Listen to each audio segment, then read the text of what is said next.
વાત કરીએ મહત્વના સમાચાર વિશે તો વલસાડ જિલ્લાના ધરમપુર ખાતે 27 થી 29 નવેમ્બર દરમિયાન સરકારની ત્રિદિવસીય ચિંતન શિબિરનું આયોજન કરવામાં આવ્યું છે। સામૂહિક ચિંતનથી સામૂહિક વિકાસ થીમ પર યોજાતી આ શિબિરનું ઉદ્ઘાટન રાજ્યના મુખ્યમંત્રી ભૂપેન્દ્ર પટેલની અધ્યક્ષતામાં થવાનું છે।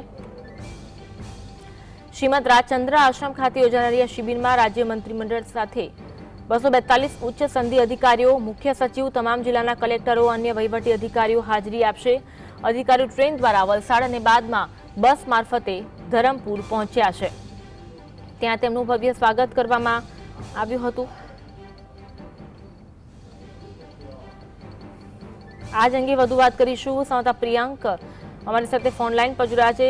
प्रियांक, 12मी चिंतन शिबिर अधिकारीओ पहोंची चूक्या छे, मुख्यप्रधान पहोंची चूक्या छे, तेमनुं स्वागत थयुं, विगत जणावशो। 12मी चिंतन शिबिरનું યજમાન પદ વલસાડને મળ્યું છે, તેને લઈને ખાસો ઉત્સાહ જોવા મળી રહ્યો હતો। ધરમપુરના શ્રીમદ રાજચંદ્ર આશ્રમ ખાતે આ કાર્યક્રમનું આયોજન થનાર છે અને તમામ મંત્રીમંડળ અહીં ઉપસ્થિત છે।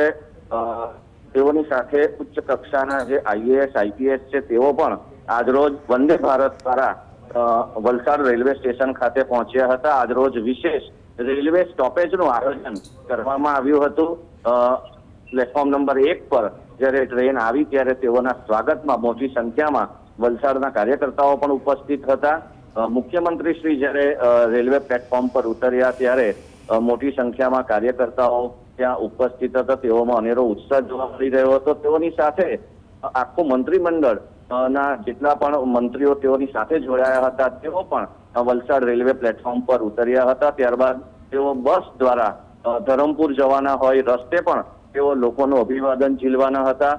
ચુસ્ત પોલીસ બંદોબસ્ત વચ્ચે આ આખું આયોજન કરવામાં આવ્યું હતું। ઉચ્ચ કક્ષાના આઈપીએસ ઓફિસર, રેન્જ આઈજી થી લઈને સમગ્ર વલસાડ જિલ્લા પોલીસનો સ્ટાફ અહીં ઉપલબ્ધ હતો। મહત્વની બાબત એ પણ છે કે આ જે આખું આયોજન થઈ રહેલ છે ચિંતન શિબિરનું, એનું યજમાન પદ વલસાડના ધરમપુર ખાતે જે આદિવાસી વિસ્તાર છે ત્યાંના શ્રીમદ રાજચંદ્ર આશ્રમની અંદર થઈ રહ્યું છે।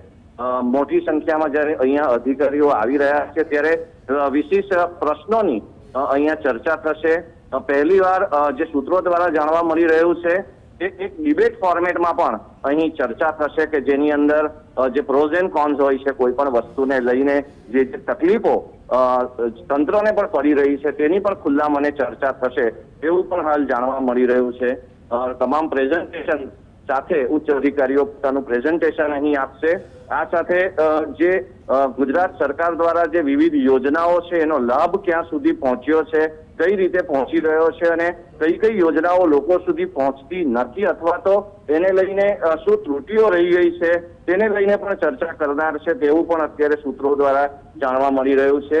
અને સૌથી મહત્વની બાબત વલસાડ તૈયારી કરી રહ્યું છે ડેપ્યુટી ચીફ મિનિસ્ટર હર્ષ સંઘવીના સ્વાગત માટે, જેઓ અત્યારે સ્કોટલેન્ડથી મુંબઈ અને ત્યારબાદ તેઓ વલસાડ આવશે। સાંજે તેઓ મુંબઈથી વલસાડ બાય ટ્રેન આવનાર છે અને તેના ભવ્ય સ્વાગત માટે પણ સાંસદ ધવલ પટેલ સંપૂર્ણ તૈયારી કરી રહ્યા છે। મોટી સંખ્યામાં યુવા કાર્યકર્તાઓ તેઓને આમંત્રિત થશે। અહીંયા મહત્વની બાબત એ છે કે કોમનવેલ્થનું યજમાન પદ જ્યારે ગુજરાતને મળી રહ્યું છે ત્યારે તેઓ પોતે પહેલીવાર આ બાબતની ચર્ચા પણ